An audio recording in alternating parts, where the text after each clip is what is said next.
Now you can hear me? Yeah, good. Yeah. Okay, if I raise my voice like this, is it too loud? It's too loud. Maybe I should use the hand mic.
for computer, right?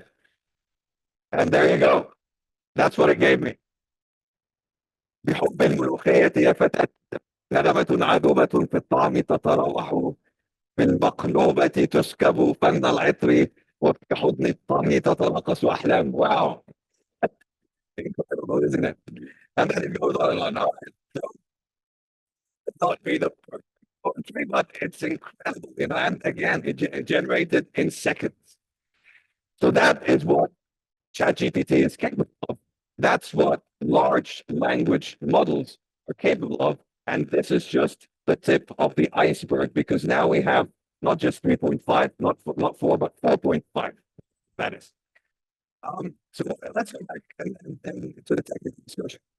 Large language models, they are a subset of AI. And types of generative AI models. Large language models happen to be the one that ChatGPT uses because it's for words and for verbal communication. But generative AI itself is a subset of machine learning, right? And that is basically the foundation of most artificial intelligence applications. It's not the only one, but it's the most common one. It's delivering for more than 15 years. So let's let's talk about machine learning for a moment. What does it work? Machine learning, basically, we'll take the classic example of what machine learning does: classification. Right? This is the basic function that a machine learning algorithm can actually perform: classification. So let's say we want the machine learning model to classify a picture of a dog when it sees one, right? Sees one, when we introduce it to it. So what do? We give it the training data set, as many pictures of dogs as we possibly can, right? As many as we can. Training data. Now, it's a statistical model. There are many different statistical models that are used for the predictive analysis of the model. Some of the most common are linear regression. You might have heard of decision trees. So these ones, essentially what they do is basically this. They examine each picture. They look for patterns in the pictures, and through the pattern, create a set of rules. And once it has rules embedded, right, they are embedded in a black box, so it doesn't expose the rules to us, right? We only can judge it by the result. So we present to it the picture, another picture that it hasn't seen in the past of a dog. And if the rules are correct, it will identify that this is indeed a dog. And then another one. Oh, it says that doesn't conform to my rules. That is not a dog. We present it with a third picture, which happens to be of the dog. Might fit the training data, and it gets confused. And so what we do, we take that picture, feed it back to the model as part of the training data set, and it keeps learning. So this is what we call supervised learning, right? So supervised learning includes this kind of reinforcement, and also includes what we call feature engineering. So as we were giving it the pictures of the dogs, we might have given it a little help. Like, so this is what a nose of a dog looks like. We call it feature engineering. Right? So that's the essential mechanism through which machine learning models work. Now, let's project that on what's happening in the generative AI world, in the large language models. How does that differ? You've got the training data. The training data, what do you think is the training data for ChatGPT? It's text, right? What kind of text? Is it some text that some company gave it to ChatGPT? It's from the web. You're absolutely right. It's not just from the web. It's the entire World Wide Web. It literally is the entire World Wide Web, 500 billion words. And you might think, how on earth did it ingest the entire World Wide Web? There are tools to do that. You can do it. Yeah, you can actually download the entire World Wide Web. The 500 billion words, it was trained on that. We ran it through that statistical model. And here's where it gets a bit different. So remember that GPT part, that generative pre-trained transformer, this is the transformer architecture. And that transformer architecture is really good at identifying context. If you really want to think about it, it is like an autocomplete on steroids. That's really what it is. So you think when you're typing on your iPhone a message and it kind of goes, if I'm like I always tell my wife, I'm going to be, and then it says late, right? So, so how does it know that? Because it's just found out that I've said it so often, and that it autocompletes. That's exactly what the pre-trained transformer does. It's a great autocomplete, so it gets the context without us having to label for it the actual that feature engineering that I was referring to in the classic machine learning. Um, so this autocomplete is what allows it then to summarize the story of Cinderella so quickly and without supervision, because it's learned the patterns and the context from the training that happens to be the entire World Wide Web. And so we get this wonderful summary that we were just looking at. So that's as far as the large language models and generative AI is concerned. So undoubtedly, generative AI is a revolutionary milestone in the world of artificial intelligence. But we need to remember that artificial intelligence is more than generative AI, and it has been delivering, right? Let's remind ourselves of what it has been delivering for us. That's some of the things we take for granted, Face ID on your iPhone. That's computer vision, which is a form of machine learning, right?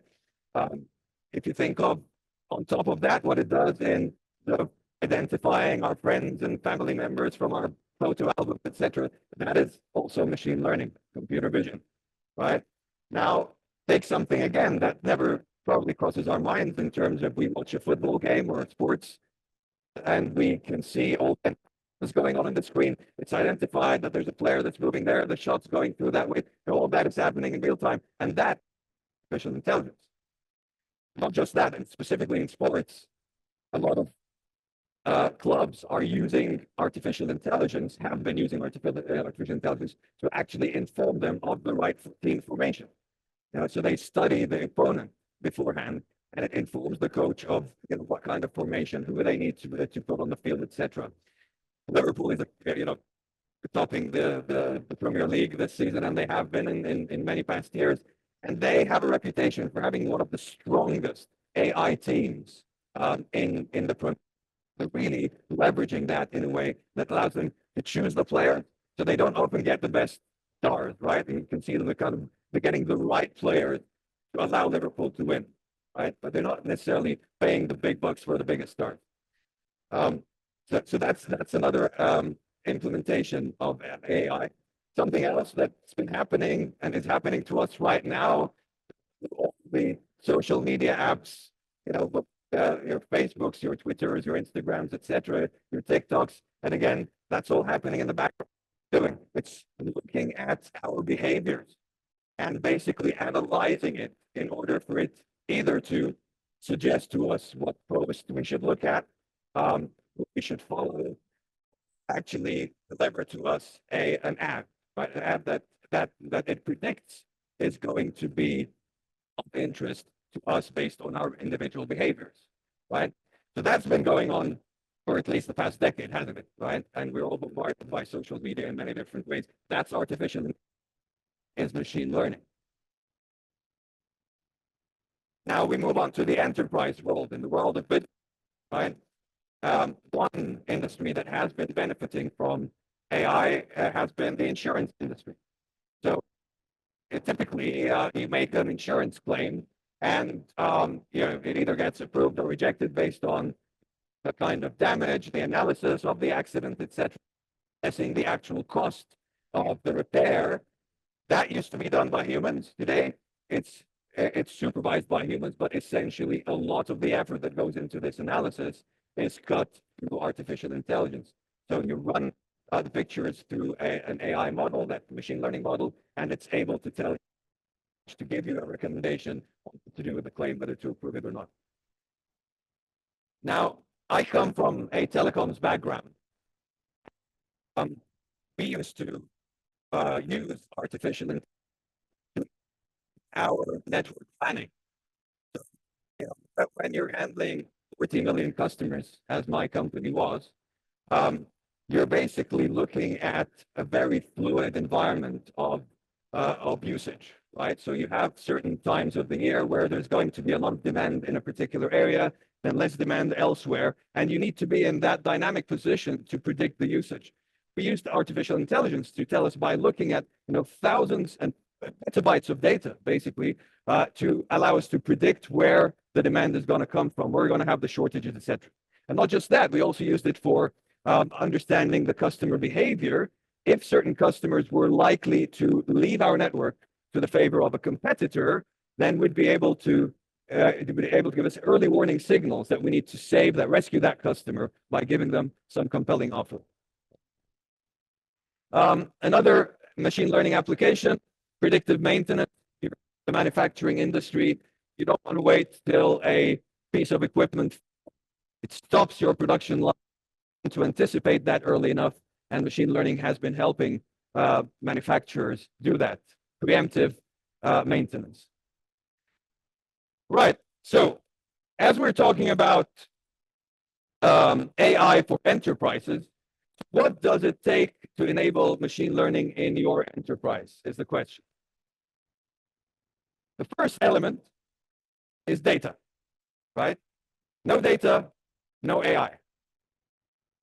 Sounds like a song from Bob Marley, right? So no data, no AI, but it's data, and actually so much data.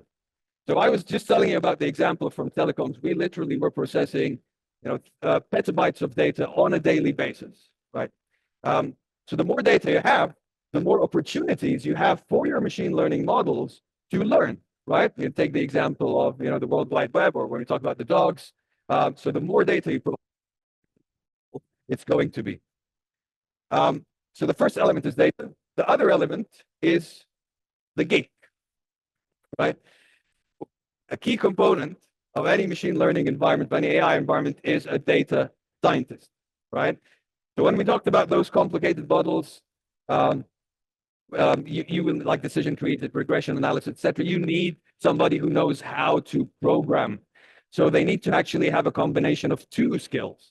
They need to be someone who understands statistics and also someone who's good at programming, right? Typically Python, for example, or R.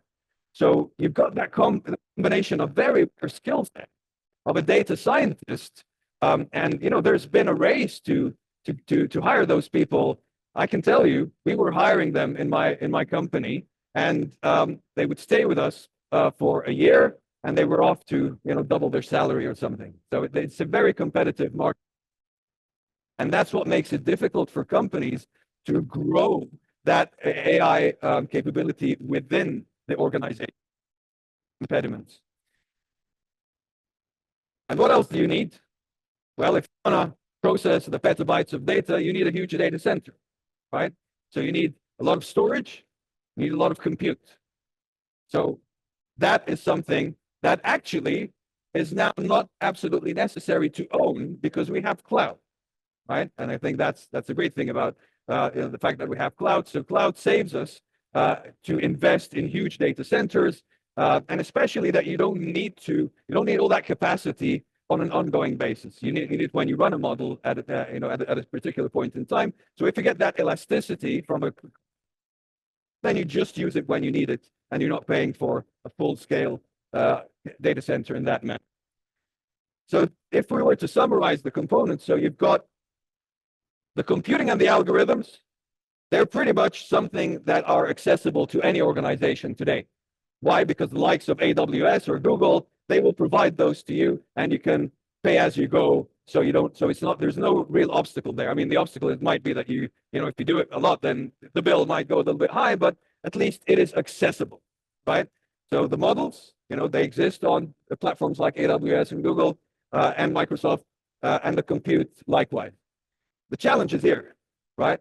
The data and the talent. So that, and I think that's what has held back organizations from progressing on AI over the past years. Only those who have been able to capture the data and the talent are the ones that have been able to make a difference through AI in the core of their business, right? So that's as far as the classic AI, the machine learning, is concerned. But that paradigm is changing because generative AI is imposing a new paradigm, right? Specifically, what is changing? AI is becoming everyone's business. It's becoming accessible to everyone. You don't need to invest in the data scientist and the data in order to actually have some generative AI capability, right? So think of this. How many of us are able in our day-to-day work to leverage generative AI to help us with our writing? Show of hands, please. Okay, that's the majority. Maybe PowerPoint. Less. Yeah. Okay, that's great. So it is accessible to us because it's just so easy. You don't need to actually buy anything. You just pay pennies, sometimes even free tools. And likewise for illustration, creative work. These are some of the people who have leveraged AI and maximized the use of it. Whether it's artists, whether it's composers, etc. So that is something that is becoming accessible now. Of course, developers, software developers, assistants, very much commonplace today. Many developers are leveraging AI to help them with that. And finally, I think last but not least is learning, right? So, and that learning can start from, instead of Googling, I'll just ask, the like of a chat GPT and it'll give me an answer. Or it could actually be an actual learning bot like we have in Khan Academy, for example, if you're familiar with that. So there's an actual tutor that helps you and has that discussion with you until you feel that you've actually grasped the topic. So really, generative AI is allowing artificial intelligence to become ubiquitous, accessible at the consumer level, right? At the individual level, the personal level. And so what's in that now, do we necessarily the geek in every use case of AI? Do we need the data scientist? The examples that I mentioned, we don't, they're sitting in the background somewhere in OpenAI or in Microsoft, but on a day-to-day basis, we don't need them in our own organization. And so it's out with the geek and in with what? In with natural language conversation. You ask the AI, please generate for me a PowerPoint presentation about bum, bum, bum, bum, bum, bum, bum, bum, and you get it done. A very impressive tool that I had a look at recently. It's called builder.ai. So this is basically a piece of software that allows anybody to have a conversation with a chatbot verbally. Tell them, I want to build a web page for a marketplace and you give them a description of the marketplace that you have. Goes in the background, generates for you the website. It's that incredible. So really, we're using natural language conversation, and that's what makes it so compelling. And the list goes on and on and on. I mentioned Builder AI, but look at the hundreds of startups that are coming into this space. Startups every day. In fact, we have a statistic from Gartner as the number of generative AI foundational models that are created. How often do you think we're seeing a new foundation model? I'll give you some choices, right? So that's once a month, new foundation model, new generative AI model. Once a month? Once a week? Once a week sounds reasonable. Yeah, well, it's actually 2.5 days. Every 2.5 days, a new foundation model is created. Now that is the race. There's a race for a land grab on AI, specifically driven by generative AI. Now, so here comes the question of this presentation. So is your organization ready? Well, I'll give you another statistic. This is a survey also from Gartner. In the past few years, that's before 2023, we were typically asked our clients, who are technology leaders, about what they think of AI, whether they think AI will significantly impact their industry. This is a survey with CEOs, okay? And so the question that was, do you think AI will significantly impact your industry? A lot of CEOs kind of felt that this was, a bit distant from their business, from their industry. Like AI, what do I think of when I hear the word AI? So it wasn't, only 20% said they did. Only 20%, until in 2023, that changed to 59% of CEOs believing it will make a difference in their industry. And then this year, in 2024, this jumped up to 74%, right? 74% of CEOs that we have surveyed believe generative AI will have a profound impact on their industry, right? Now, what this tells us is that there is certainly a big appetite for AI as far as leadership is concerned. So we work with a lot of clients, and we're seeing that pressure with the technology leaders that we work with. No, they are asked to do something with AI. There's a fear of missing out. There's something we need to do here. How can we just watch there and miss the boat? So that's a reality. Also, if you look at Gartner's hype cycle is basically a reflection of the different emerging technologies and looking at their state of adoption and maturity. So generative AI is at the peak of inflated expectations, and now it's kind of normalizing. It's kind of normalizing now. But generally, what you're seeing there is a wide adoption of generative AI. So when I ask the question, is your organization ready for AI? I think the simple answer is organizations have expectations from AI, right? So that is certainly a fact.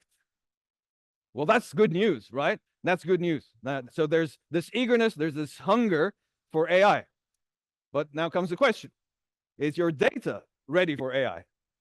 Now, the data discussion on AI is a bit nuanced because, we talked about machine learning and we talked about generative AI, so they're not exactly the same animal. Let's have a look at that. So typically, this is what a data and analytics landscape would look like in terms of its components.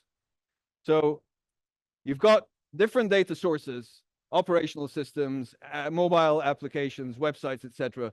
And then you've got some infrastructure there related to analytics, whether you've got a data warehouse, a data mart, and then you've got integration mechanisms like data streaming, batches, ETLs, and you've got then data governance, which is basically more of a management activity. And then you've got virtualization layers, and then you've got the actual presentation and analysis layers related to data science, machine learning. You've got business intelligence, which has been the mainstay in the past decades. And then you can actually build on top of that some external services. So that's kind of the overall ecosystem, if you will. If we simplify it a little bit and think of a data warehouse, because this is really, where this all originated. A data warehouse, basically, it tries to capture all the data that you have in your organization and centralize it into a central repository that can then serve the organization in terms of insights. The insights don't necessarily have to be AI. They could be just analysis, through Power BI reports, for example. So typically what you have there is what we call an ETL, extract, transform, and load transaction. So you're trying to collect the data for all those different operational databases and put them in a staging environment, structure them in a way. The key word here is structure. So we really, the big effort we made there was all about structuring the data, preparing the data for consumability, right? So we had to do that through the transform and load. And then we put it into the data warehouse. And once it's in the data warehouse, we say, let's build a little data mart for our marketing guys, another for our finance guys, another one for our operations guys. So where they can actually consume the data through reports from things like Power BI, etc. So that is the classic way of going about your data and analytics environment. The keywords there were two. There's data, there's structured data. All of that is based on structured data, and there's centralized data, right? We're trying to centralize the data we can, and we're trying to structure it, and we've got centralized technology. Now, when you think of generative AI, it's, like I said, it creates a new paradigm. You don't have to have structured data. You don't have to have centralized databases or even centralized technology. So that is changing. And let's have a look at what that means. If you think of the use cases, like we've been asking our client, using generative AI, where has it delivered for them? In most cases, like we've got 21% saying that in software development, it's been most effective, right? 19% saying in call center and help desk, it's been very effective. And 19% in marketing content creation and HR self-service, 4%, right? So these are kind of the use cases that are developing. They're changing by the, but these ones have kind of proven themselves in a way more than others. But let's think about those use cases. A moment to kind of zoom in on each one of them and look at what it really means in terms of data. So if you think of a call center agent, they take the call, and very much like what's happening with me now, the call is being transcribed in real time, right? So the generative AI is playing in the background. It's listening to the agent, listening to the customer, and it starts interpreting what's going on. And through the intelligence that it has, through the access it has to corporate policies, our customer care portfolio, etc., it's actually recommending to the agent what they need to do, what to advise the customer on the call, right? So that and not just that, after the call is over, it's able to assess the agent and actually, do the work of what a supervisor would typically do in a back office.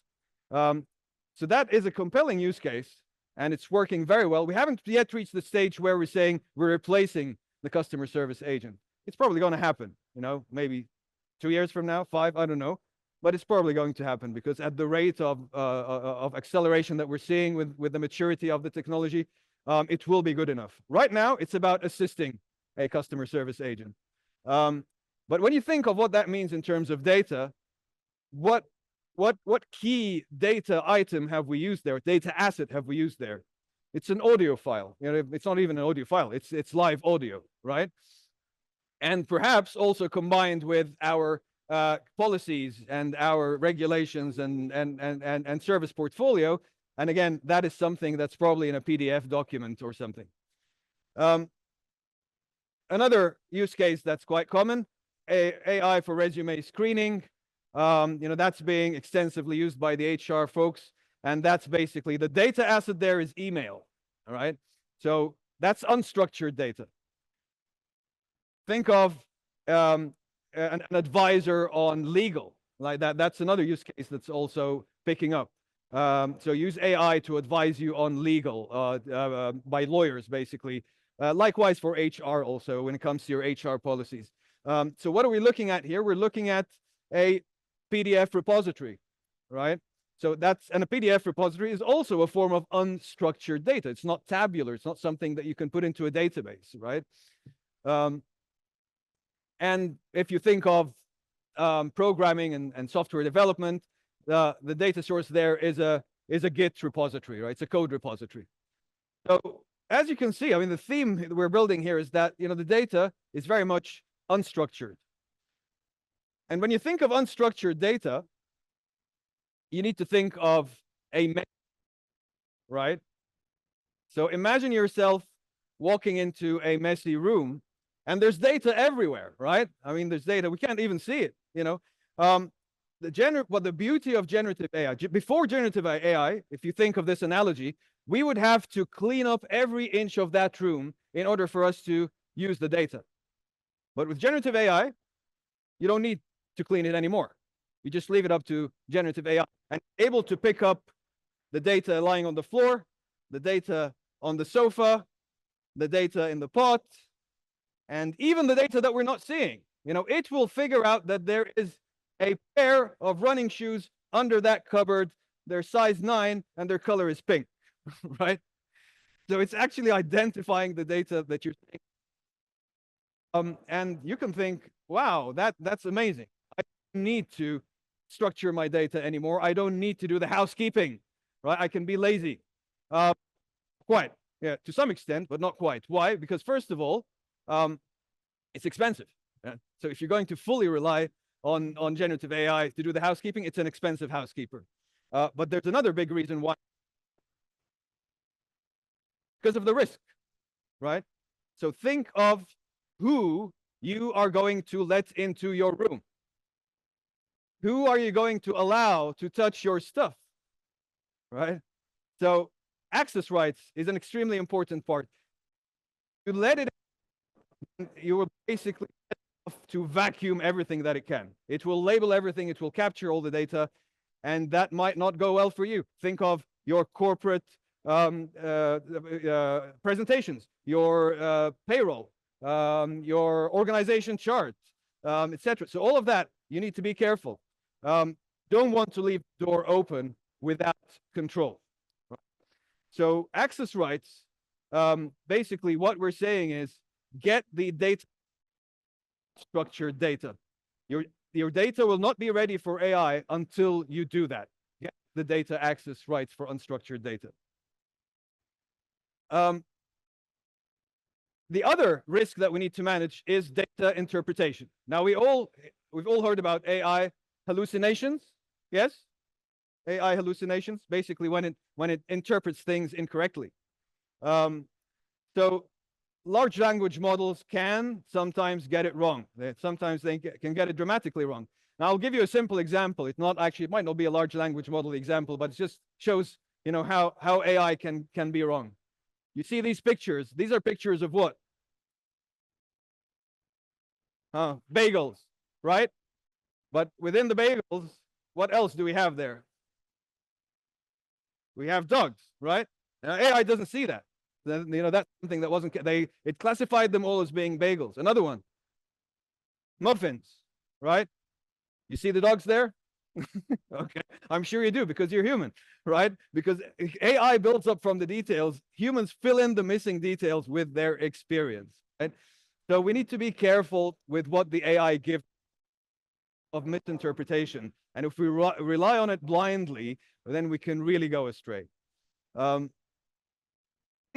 second aspect of data, the risk of readiness, is that we need to guide the model, our context.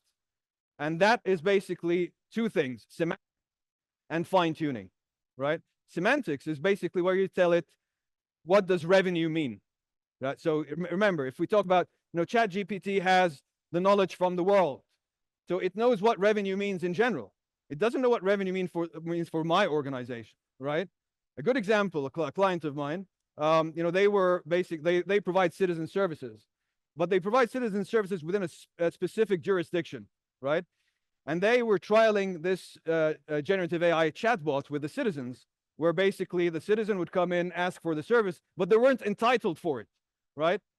So the AI had to know that this person doesn't live within that jurisdiction of services, and it had to tell them, I'm sorry, you're not a resident of this particular county. Now, it didn't do that. It was actually offering them the service, and that's a problem, because the semantics weren't actually done in the way that told them what it means by a citizen, right? The citizen of this particular service. So that's the semantic. You need to work a lot on your data dictionary, and you need to fine-tune the model. And that's what, so we talked about generative AI not needing the supervised learning. Well, I wasn't 100% accurate when I said that. Generally, it doesn't. But then when you want it to be useful for a particular use case, you need to fine-tune the model, right? So that's the other aspect of AI readiness, which is semantics and fine-tuning. So, when I talked about the housekeeper and we can be lazy, all right, I was only joking. Data management actually continues to be a necessary practice for taming the generative AI. right? That's absolutely necessary. In fact, it's even more important today, but perhaps we're focusing on some of the less laborious efforts of structuring the data and more on the contextual efforts in what the data means. So we said, there's a new AI paradigm for enterprises. The data is unstructured. The data is no longer centralized. And the other thing is that applications are no longer centralized, right? So think of today, Gartner estimates that, application providers, your software companies, only 5% of them today have embedded AI in their software. Only 5%. Now, in 2026, we believe 80% of all software providers will have a form of embedded AI. Now, 2026 is just around the corner, right? So that's going to happen very soon, meaning that the AI you will leverage and utilize is not just the AI that you build. It's actually the AI that will come to you with your software, right? And again, that's good news, but it could be bad news. Remember when we talked about, who are you going to let into your messy room?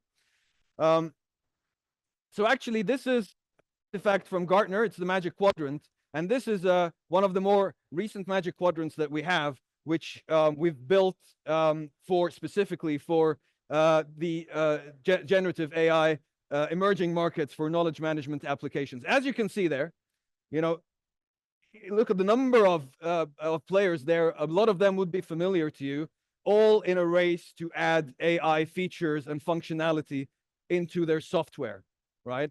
And this Magic Quadrant, we update every quarter. Typically, we update Magic Quadrants every year. For this one, we update it every quarter because the pace is phenomenal, right? So it changes from quarter to quarter. So that's what's happening. It's a reality. You're going to get embedded AI, not just the AI that you build. And then there's another phenomenon which is even more dangerous. It's what we call bring your own AI, right? Remember, bring your own device? Now it's bring your own AI, because you know what? You've got your HR folks who say, we have this nice tool. Our colleagues in company X are using it and it's fantastic. It makes our life so much easier. We don't need to read all the CVs or whatever. You've got your marketing folks already using so many stuff that's, creating, their artifacts for them, and they never even ask for permission, right? So there's this phenomenon of bring your own AI that is being progressively introduced to our organizations. And so if we look at the landscape, the evolution of the AI tech stack, this is the classic AI tech stack. Remember when I was showing you the diagram of the data warehouse, etc. So this is what we used to have. Yeah, all data was centralized and structured. You've got an AI platform that you build, right? You've got your built AI, and then you serve different functions in your organization, right? How's that changing? First thing, the data is centralized. We have some data centralized, like, we talked about our policies, our customer records, etc. Yeah, that's cool. We have it. It's centralized. But now the data is coming from everywhere and every kind. We talked about bring your own AI. We talked about the embedded AI, and you're going to have your AI platform. You're going to build. Seeing a lot of blended AI at the moment, meaning that, for example, you can leverage from OpenAI or from Microsoft and leverage them within an application of yours in order to not to reinvent the wheel, right? So you've got the blended AI, but on the top you've also got the embedded AI where you have no control whatsoever in terms of what the AI does. It's embedded in the software, and you've got your bring your own AI efforts, that are completely wild and out of control. And in order for us to make sure that it doesn't get wild and out of control, here comes this middle layer, the trust, risk, and security management. So we alluded to that when we were talking about semantics, when we were talking about access rights. So that's extremely important. But it's a conceptual layer there that every organization will need to build in order to mitigate the risk of generative AI.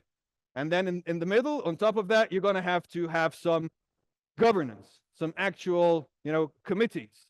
So you're going to have a central AI committee that looks at, what are we going to allow in the organization? What can we not permit? You're going to have communities of practice where people are exchanging knowledge and experiences about their AI. And you're going to have the trust, risk, security, and oversight. And this, my friends, is what Gartner calls the technology sandwich. All right. So this is our AI technology sandwich that basically describes how the AI landscape is evolving. And in fact, it's a paradigm shift in how it has existed in the past years. And so we invite every company, every organization to really understand what the sandwich means for their organization, and look at what do they need to introduce. And it's very much a learning curve. Yeah? So I don't think any organization we've seen has actually figured it out. This is a conceptual framework, and we need to make sure that we're learning how to apply it. And so let me conclude. First point, I need to emphasize that we are at the cusp of an AI revolution, and it's triggered by AI that was started by ChatGPT, but it's not going to end there. The other takeout is that at the individual level, we're already feeling the impact, making us much more productive. Each one of us is using it in different ways. And really, suddenly I see emails that are so proficient that were maybe 1 year ago were very different. So that is a reality. For enterprises, it will take longer than individuals because of the risks and the challenges of actually safely introducing AI. And in order to introduce AI safely, you need practices. So that's the key input. And which basically two of them, access rights and fine-tuning and semantics. And for IT leaders, technology leaders, you need to be prepared that you will not have everything centralized and fully under control. You will have to accept that there will be an ecosystem around you, but you just need to put the guardrails around it and not actually own every aspect and every piece of AI in your organization. And that basically means that you need to prepare and customize your own technology sandwich. Bon appetit. Thank you. So thank you very much for your time. Please take some time to fill the survey of what you think of this session. So the QR code will take you to a landing page, and you're going to see the title of the presentation. We have a question, please.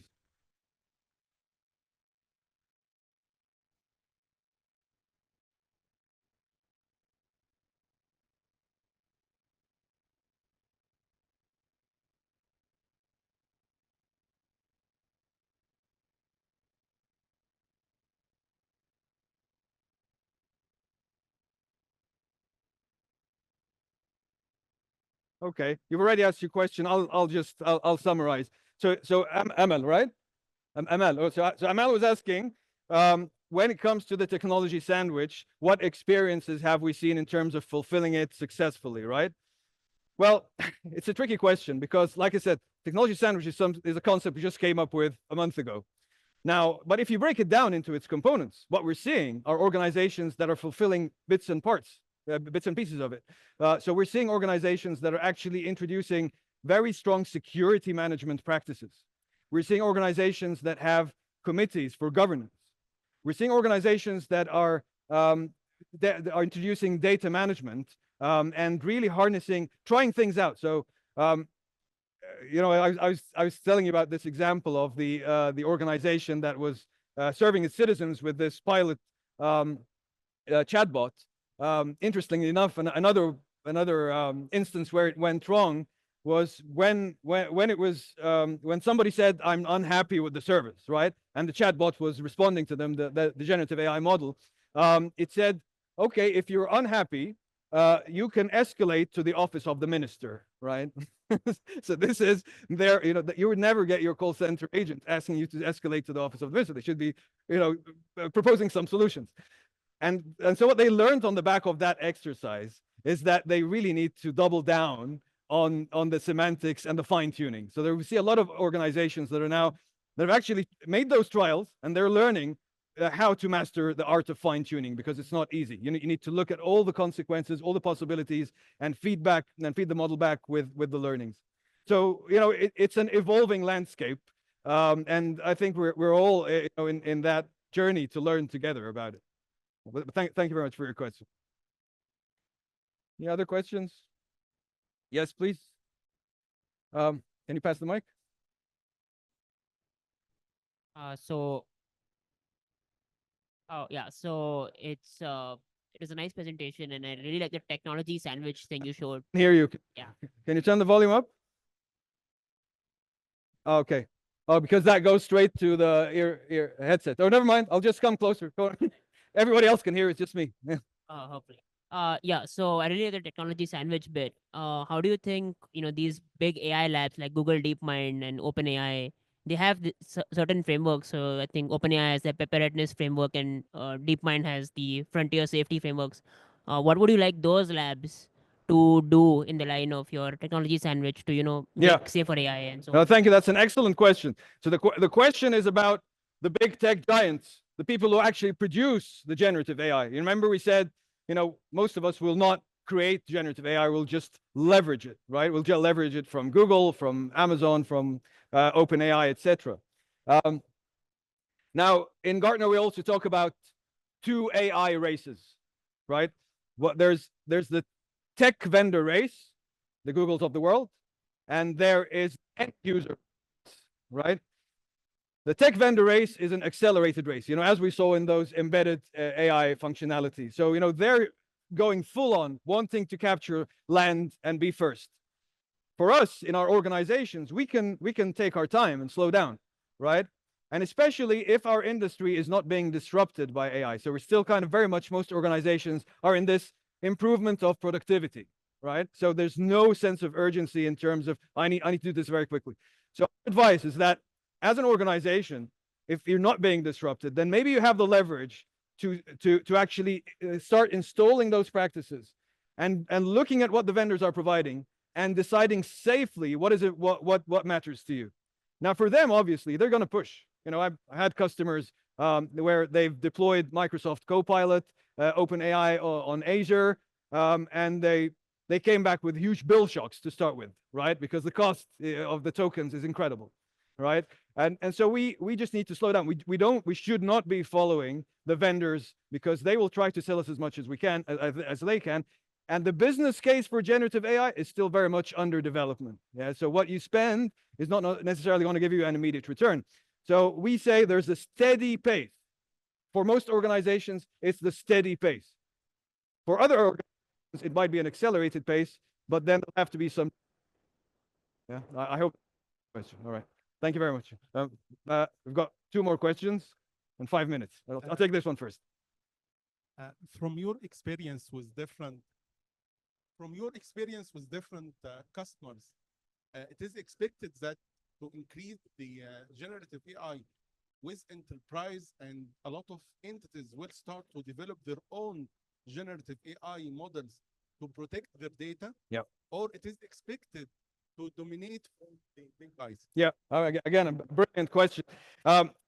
So Mohammed is asking whether we should, are we seeing organizations developing their own generative AI large language models? Not necessarily large language models, but are we building it in-house rather than using it directly from a provider? For example, you can use open source large language models on Hugging Face, etc. Yeah, or Llama, for example. So we're seeing organizations leverage those open source models. Why?